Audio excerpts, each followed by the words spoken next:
Vilagarcía rende homenaxe ás vítimas do franquismo cun monumento. Foi inaugurado esta mañá no cemiterio de Rubiáns, preto do lugar onde debería estar a foxa común que, segundo as investigacións, albergaba 17 corpos. Familiares das víctimas, colectivos para a recuperación da memoria democrática e autoridades descubriron o memorial reivindicando a dignidade das persoas asasinadas tras o golpe do 36.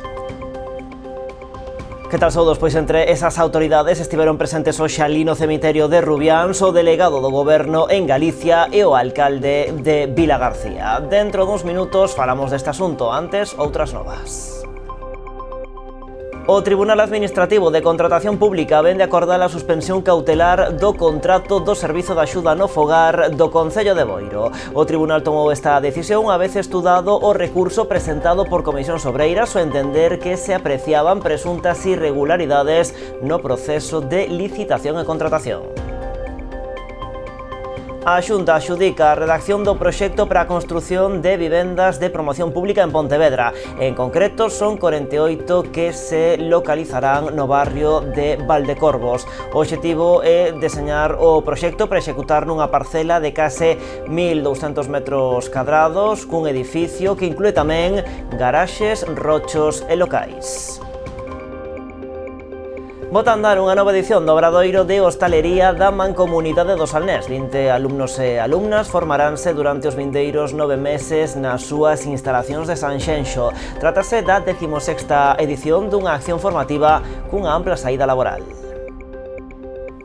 Conta atrás pro Nadal e os percebes a 200 euros.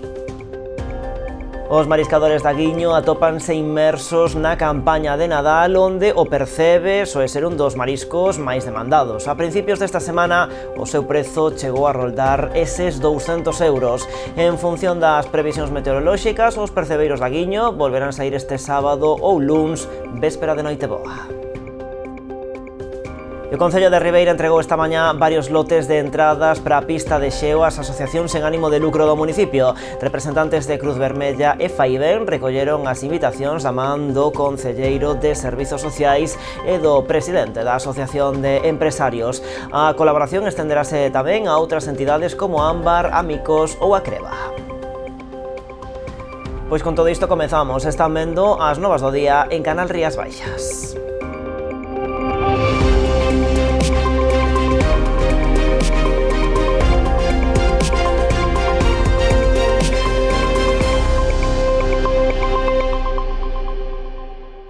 O Tribunal Administrativo de Contratación Pública acorda a suspensión cautelar da contratación do Servizo de Axuda no Fogar do Concello de Boiro. O Tribunal tomou esta decisión unha vez estudado o recurso presentado por Comisións Obreiras ao entender que se apreciaban presuntas irregularidades no proceso de licitación e contratación.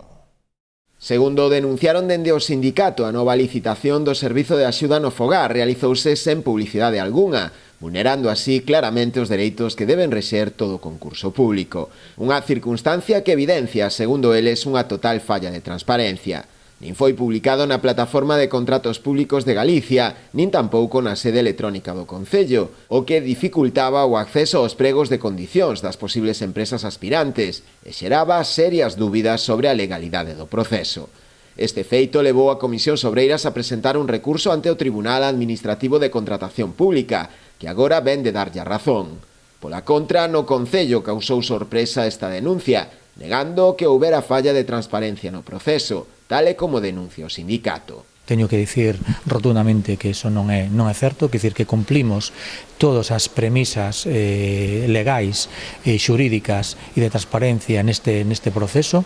A verdade é que moi desafortunadas esas declaracións porque poñen en xuicio de valor a profesionalidade dos técnicos municipais, porque este non é un tema político, é un tema técnico, é unha licitación dun servicio moi sensible, un servicio non só pola cantidade de diñeiro que está en xogo, que estamos falando de máis de 6 millóns de euros, un servicio pois, cunha cuantía importante, un dos máis importantes para este concello, sino tamén un servicio que estamos falando de un servicio a persoas, non? E sobre todo persoas maiores, non? Para o goberno boirense este servizo é vital, de aí a aposta realizada nel. investindo máis do dobre do presuposto que se destinaba a este fin en mandatos anteriores. Cando nos entramos no goberno se estaban invertindo na servicio de axuda ao fogar 700.000 euros. Na actualidade aumentamos a 1.600.000. Aumentamos máis da mitade no noso presuposto o servicio na axuda ao fogar. É unha aposta por este servicio. De feito, estamos pagando máis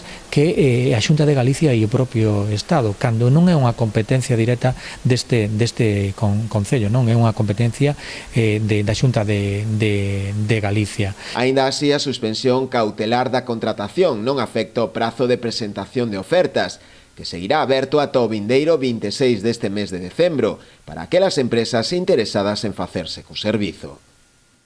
Juan Manuel Rei asinou esta mañá a súa renuncia como alcalde de Caldas. Deste xeito, o socialista pon fin á súa etapa a fronte do goberno local nos últimos 18 anos. Nestes momentos segue sendo rexedor ata que se celebre o pleno extraordinario previsiblemente o vindeiro luns, no que se vai facer efectiva a súa renuncia. Nese intre, a alcaldía vai ocupar o tenente alcalde de Caldas, o nacionalista Manuel Fariña, ata que tome posesión como novo alcalde o socialista Jacobo Pérez Gulín, o luns 30 de decembro. Será nunha sesión na que Juan Manuel Rei tamén vai renunciar a súa acta como concelleiro, dando entrada a un novo edil socialista, Luís Ares. Antes de todo isto, Rei anunciou que ofrecerá unha comparecencia pública este venres para dar conta dos motivos da súa marcha e facer balance da súa xestión.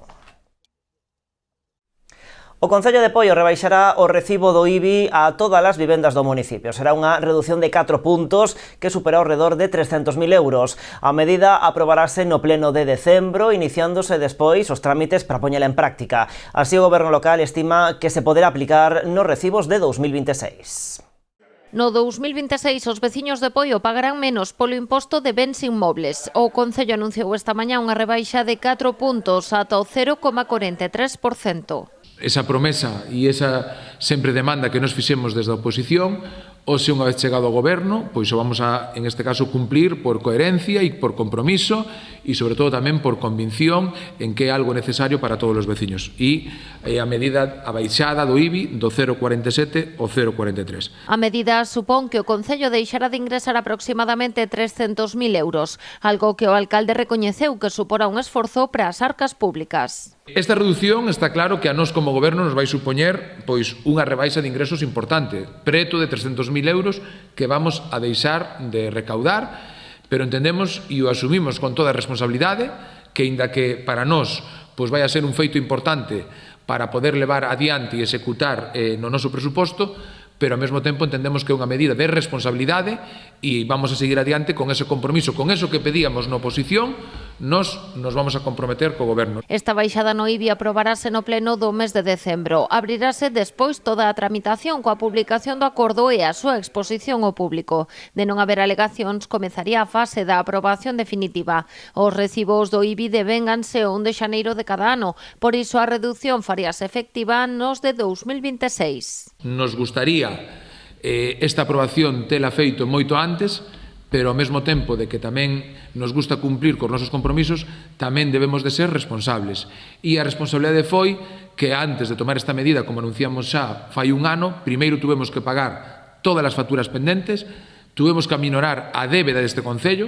Moldes recordou que o orzamento para o 2025 contempla tamén un aumento nas bonificacións do IBI para as familias numerosas que se acollan.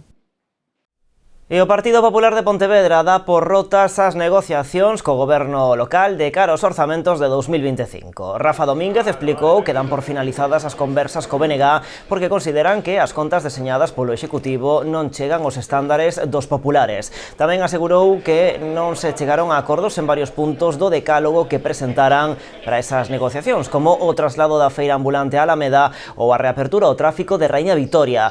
Dúas cuestións que, segundo Domínguez, demostran que o actual non é o modelo de cidade que eles defenden. Se houbo achegamento de posturas en cuestións como o reforzo dos servizos sociais, a ampliación de aparcadoiros, as instalacións deportivas ou as melloras para barrios e parroquias, pero non foi suficiente para acadar o acordo e Domínguez xa adiantou que o PP votará en contra do orzamento e presentará unha emenda á totalidade. Iso sí, non pecha a porta a apoiar o goberno en futuras modificacións de crédito.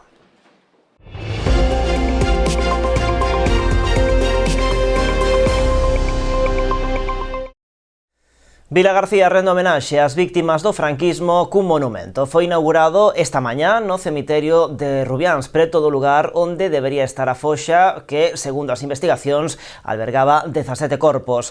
Familiares das víctimas, colectivos para a recuperación da memoria democrática e autoridades descubriron o memorial reivindicando a dignidade das persoas asasinadas tras o golpe de Estado do 36 e pedindo non esquecer a historia para non volver caer nos mesmos erros do pasado. Rodrigo Berrueta Alejandre, de 34 anos, a verdadeira figura da loita contra a patronal, contra os abusos e a injusticia do fascismo. Así, un a un deron hoxe lectura os nomes das 17 víctimas da represión franquista que terían sido soterrados na foxa común do cemiterio de Rubiáns. Foi nun sentido acto onde se descubriu un monumento que honra a memoria dos represaliados e asasinados tras o golpe militar do 18 de xullo do 36. Os asasinados, os que teñen os seus osos nalgures deste cementerio, querían e loitaban por un país distinto. O soño rematou co golpe de Estado do 18 de xullo en Vilagarcía. O soño rematou co asasinato de 70 persoas, o milloriño da sociedade que tiñamos naqueles momentos, o milloriño. O monumento está embrazado detrás da capela. Segundo as investigacións, nesta foxa habería 17 vítimas, aínda que só se puideron documentar 12 soterramentos. Foi a primeira que se sumou en Galicia no ano 2009, seguindo os protocolos dos investigadores da Universidade de Santiago. As tarefas de exhumación que aquí se fixeron no 2021 só puideron confirmar que aquí non quedan xa restos humanos que permitan identificar as víctimas. Sen presenza física, este monumento busca facer imborrable o seu recordo. Non sabemos se realmente estaban aquí, se estaban ali, pero en algún sitio, en algún momento, por aquí estaban, eso seguro. Entonces, pois nada, penso que é o mellor sitio para recordalos.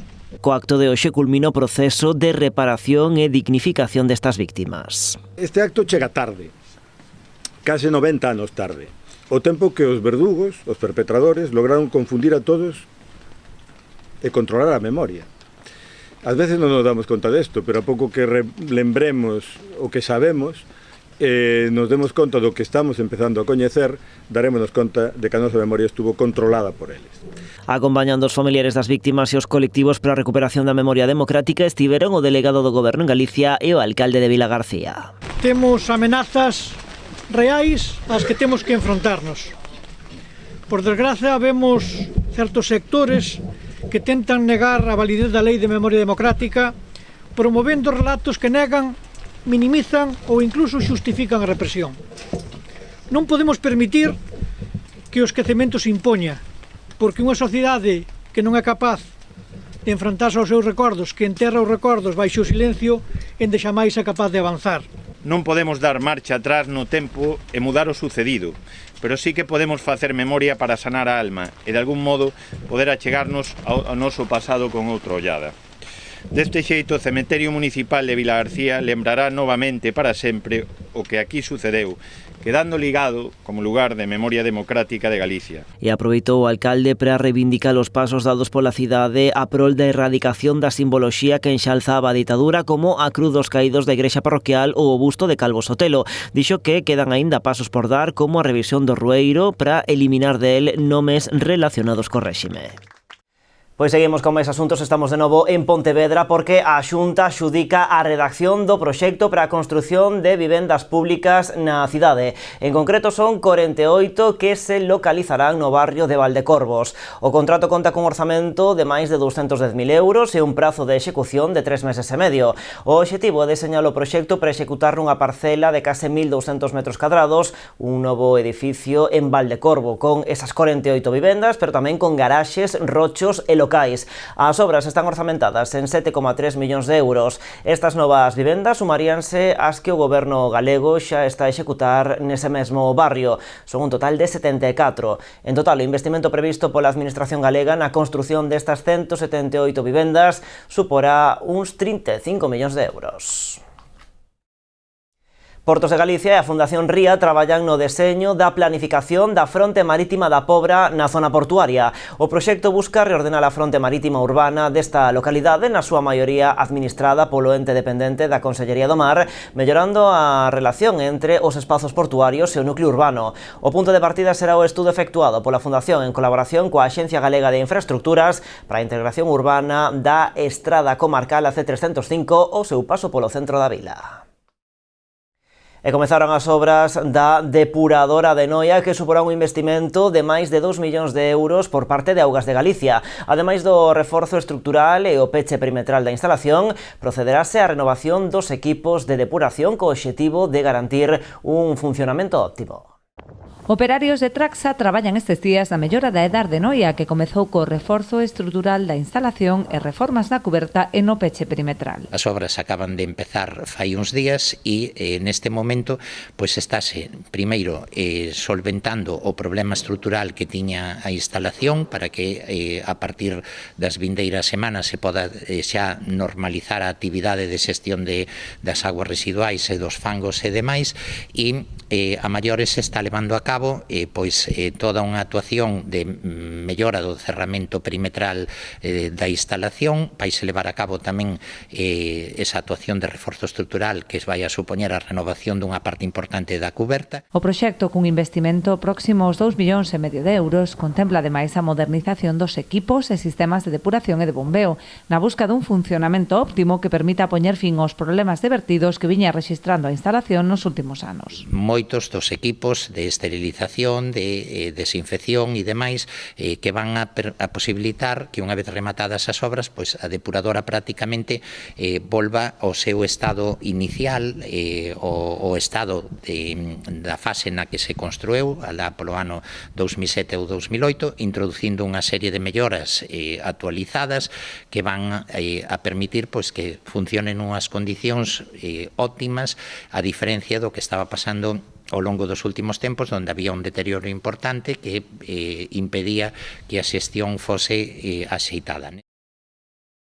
E por outra banda, tamén en Noia, o Concello, a través da Concellería de Educación, asinou os convenios coas asociacións de nais e pais do Colexio Alexandre Rodríguez Cadarso, da Barquiña, e do Colexio Felipe de Castro de Bergondo. Cada entidade recibirá unha subvención de 12.000 euros. A axuda servirá para apoiar o servizo de madrugadores que se dá nestes dous colexios, así como tamén para outras actividades educativas e deportivas. Dende o Concello destacaron a importancia deste tipo de achegas en aras de facilitar a conciliación e mellorar o día a día das familias. Pontevedra activará este venres o seu operativo especial de mobilidade polo Nadal. Coñecemos os detalles do plan logo da publicidade.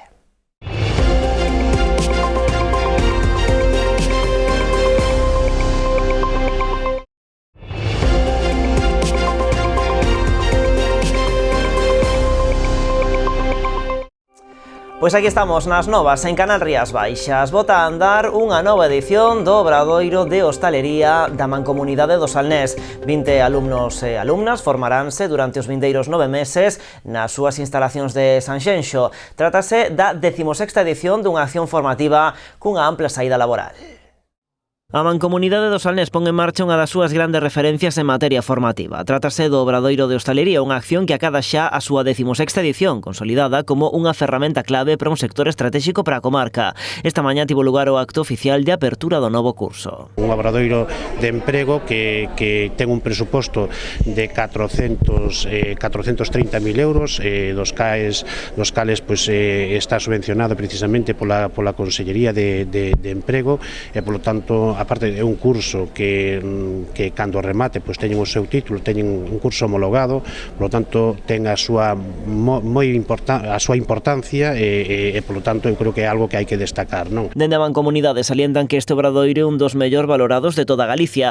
Conta cunha ampla taxa de empregabilidade grazas a unha completa formación que capacita o alumnado para incorporarse con plenas capacidades ao mercado laboral, porque estamos a falar dun sector que cada vez require de profesionais mellor cualificados. Somos conscientes de de que o sector do turismo na comarca pois é un sector moi importante, un sector estratégico, un sector que ten un crecemento e un movimento económico moi importante, e somos conscientes tamén de que necesitan persoal cualificado e polo tanto, bueno, pois este tipo de formación que ademais que cando remata mayoritariamente todos os alumnos de alguma maneira xa teñen o seu traballo, polo tanto cumple cos seus obxectivos. Esta nova remesa de alumnos e alumnas formarase nas instalacións do Obradoiro en Sanxenxo. Para Sanxenxo, pois nada, é un orgullo que un ano máis, e creo que xa son 9, o sea que non son poucos, que se volva a organizar este acto, este Obradoiro de emprego, sobre todo con referencia turística que ten Sanxenxo, pois que sea efectivamente tanto para restauración, tanto cocina como camareiros, non? A formación, como ven sendo habitual, ten moi presente a parte práctica. De feito, xa ao longo deste mes de decembro, o alumnado será o encargado de preparar e servir varios eventos nestas instalacións, así como 2 colaboracións que teñen previsto organizar con Cáritas. A marca Lirio de Ribeira, da Cooperativa de Armadores de Santa Uxía, consolidouse neste 2024 no mercado con 10,5 millóns de kilos descargados na lonxa ribeirense, máis da metade dos 18 millóns de toda Galicia. Esta marca aporta valor engadido, garantindo a calidade e frescura do peixe, así como a súa trazabilidade, avalando o proceso de captura, descarga e comercialización do produto. Os estándares exixidos, ademais da zona e das artes de pesca, establecen a mínima manipulación do peixe, garanten a total frescura, posto que non tarda máis de 7 horas en descargarse na lonxa, tralo que se comercializa no máximo de 6 horas. O lirio, principal especie das lonxas galegas en canto a volume e terceira en ingresos, acadou este ano un valor de 1,3 euros, moi por riba que en 2023. E os mariscadores da Guiño atópanse inmersos na campaña de Nadal, onde o percebe soe ser un dos mariscos máis demandados. A principios desta semana, o seu prezo chegou a roldar os 200 euros. A pesar do mal tempo, os mariscadores de Aguiño non dubidaron en saír ao mar para extraer un dos percebes máis apreciados de toda Galicia. Están a traballar na zona sur, entre Sálvora e Sagres, algo máis abrigada dos temporais como o de hoxe, que dificultou as tarefas dos percebeiros. Ahora estamos traballando como todos os anos na zona sur, que lle chamamos, que comprende as illas atlánticas sobre todo, de Sálvora e Sagres. Traballamos hasta acabar ahora o Nadal, hasta acabar decembro. Que nestas datas pois sabemos que vai valer o percebe, entonces se o percebe en si é arriesgado, arriesgamos un pouco máis porque realmente sabemos que en esas datas vai a valer o percebe, bueno, ten que ser, entonces intentamos ao máximo pois intentar traer o produto para a terra e sacar un bo xornal. A campaña do percebe arrancaba en novembro máis modestamente. En decembro comezou a repuntar e nesta semana previa ao Nadal acadou o seu mellor momento, chegando a roldar os 200 euros o kilo a principios desta semana. Empezamos os primeiros días que realmente pois non estaba valendo moito o percebe, pois quizáis tamén porque estamos falando de primeiros de novembro e tamén as cousas están como están económicamente na xente, e bueno, comprendémolo porque é un produto que non é de primeira necesidade, pero bueno, agora que despuntou un poquinho xa diciembre, despuntaron estas datas, podemos falar xa de vos precios, chegou nos cerca de 200 euros ao percebe o luns, pero casi que foi o mellor día do Nadal que vai a ser, o mellor día, porque douse boas mareas e ao mesmo tempo pois tamén tuvo un bo mar, ser un bo mar e boas mareas pois douse unha coincidencia moi boa para que se podera traballar e depois estar en estas datas pois logramos unha media de 100 euros e bueno, eu creo que ese día foi espectacular. Despois, claro, hoxe como estamos vendo pois é temporal, entonces pois a calidad vai ser un poquinho máis, tamén a de onte que andaba algo de mar, pero bueno, onte ainda foi unha media de 70 euros, entonces a verdade é que non podemos queixarnos realmente, teremos que seguir así, a ver si ao largo da semana podemos aproveitar o máximo posible, claro. En función das previsións meteorolóxicas, os percebeiros a Guiño volverán saír este sábado ou o luns, véspera de Noiteboa, co obxectivo de abastecer o mercado cun dos mariscos estrela deste Nadal. Pontevedra activará este venres o seu operativo especial de mobilidade polo Nadal. O plan seguirá o sistema dos últimos anos e estará en funcionamento ata o 8 de xaneiro. Habilitaránse sinalizacións especiais e desvíos puntuais para procurar a máxima comodidade e fluidez no tráfico. Este venres entrará en funcionamento o operativo especial de mobilidade polas festas de Nadal en Pontevedra. Como en anos anteriores, a cidade dividirase en 2 aneis de fluxos de tráfico. Ademais, o centro da cidade será tratado de xeito singular. O fundamental é o anel primario, intentar que funcione, que discorra por aí o tráfico con fluidez, e intentar que os coches non entren ao centro da cidade salvo os casos necesarios. A sinalización e os desvíos puntuais en zonas sensibles son os 2 eixos básicos deste plan. Dende a área de seguridade e protección cidadá estiman que as xornadas máis intensas serán entre o 26 de decembro e o 1 de xaneiro. Inclúen tamén o día 5, cando coinciden as compras de última hora coa cabalgata de Reis. Polas compras e polo disfrute das vacacións e as festas de Nadal, iso fai pois que se incremente moito tamén os cruces, o tráfico peonil, nos pasos de peóns, que haxa que tamén ter un cuidado especial da seguridade en zonas comerciais e en zonas céntricas da cidade. Así as cousas, dende o Concello insisten na súa recomendación principal, que non se acuda ao centro da cidade en coche e que se faga uso dos aparcadoiros de bordo e soterrados. Como sempre, recomendamos quedarse nos aparcadoiros disuasorios, salvo que, pois, por cuestións de residencia, de carga e descarga ou de servizos ou de mobilidade, pois haxa que entrar. En caso contrario, como sempre, recordarlle a xente que esta cidade está feita para pasear, que queremos que veñan a ela a disfrutala e para disfrutala a mellor maneira de facelo é camiñando, paseándoa. O operativo especial estará en funcionamento ata o vindeiro 8 de xaneiro. O Concello de Ribeira entregou esta mañá varios lotes de entradas para a pista de xeo ás asociacións sen ánimo de lucro do municipio.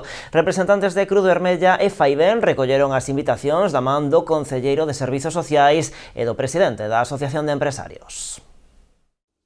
A Asociación de Empresarios de Ribeira e o Concello van da man neste proxecto para que todos os nenos da localidade teñan ocasión de gozar da pista de xeo, independentemente da súa situación económica. Por esta razón, a Concellería de Servizos Sociais adquiriu 500 entradas a repartir entre usuarios do departamento ou asociacións que traballan con persoas en risco de exclusión social. Hemos adquirido un total de medio millar de entradas y la distribución será según un poco los técnicos y el departamento según lo vayan viendo, ¿no? El personal que nos se vaya acercando, para que esos niños, esos adolescentes, mejor dicho, que a veces pues sus padres pues por dificultades de la vida no tienen esos medios para poderles adquirir ese ticket o esa entrada para la pista y puedan disfrutar, pues me pareció en todo corazón y desde como concejal de este departamento, pues echar una mano ahí y poner a disposición una partida presupuestaria para que esos chavales pues puedan disfrutar como tantos otros de Ribeira, ¿no? Dende a Asociación de Empresarios amosáronse moi satisfeitos de que todos os ribeirenses poidan disfrutar desta oferta de lecer, que contribúe tamén a dinamizar o tecido comercial e hostaleiro da vila. É que digamos que eso, que lle den o uso, que a xente disfrute desta pista de hielo, é que, bueno, pues, sin máis, pois agradecer a toda a ciudadanía de Ribeira que confíe no comercio local, a hostelería e restauración, en olles é unha campaña que desde a asociación queremos seguir implicados para o ano que ven. Sabemos que temos que corregir moito tipo de actividades en este sentido, tanto a nivel de tamaño de pista, pero bueno, a nós estamos super satisfeitos e que a xente disfrute dela. Esta mañá facían entrega das invitacións aos representantes de Cruz Vermella e Faiben, pero a colaboración esténdese tamén a outras entidades como Ámbar, Amicos ou a Creva. Rematamos máis en canalriasbaixas.com, tamén nas redes sociais da tele. Como sempre, graciñas por estaren aí.